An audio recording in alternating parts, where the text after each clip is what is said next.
Former President Donald Trump was back in a New York courtroom today, disputing a verdict finding him liable for sexual abuse and slander.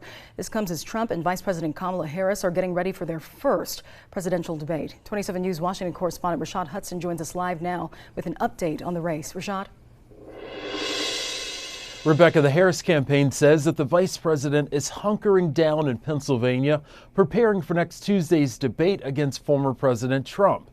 Trump is currently out on the campaign trail in North Carolina, but earlier today he was in a New York courtroom.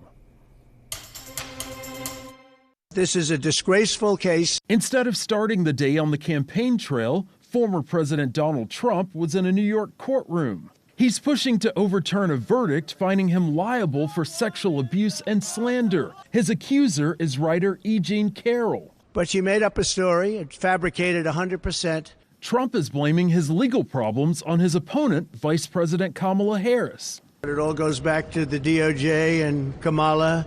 After Trump received the endorsement from the Fraternal Order of Police in North Carolina.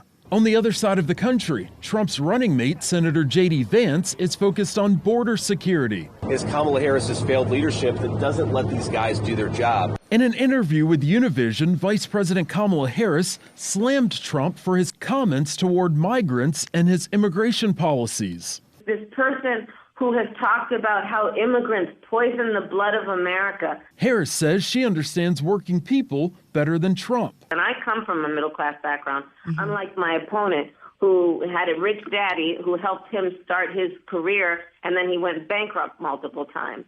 The vice president is in the swing state of Pennsylvania, laying low and preparing for Tuesday's debate against Trump.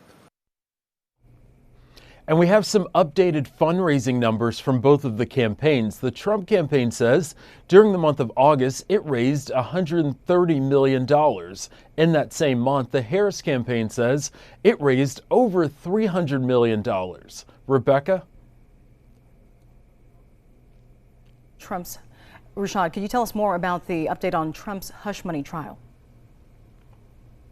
Yeah, we learned today from a judge there in New York who was presiding over that hush money trial, announcing a new sentencing date for former President Trump. That new date is now going to be November 26th. That's 2 days before Thanksgiving and just a few weeks after November's presidential election. Now, this is the third time that sentencing date has been moved, and the judge said this time the reasoning is because he doesn't want to give the appearance that he's interfering in the presidential election.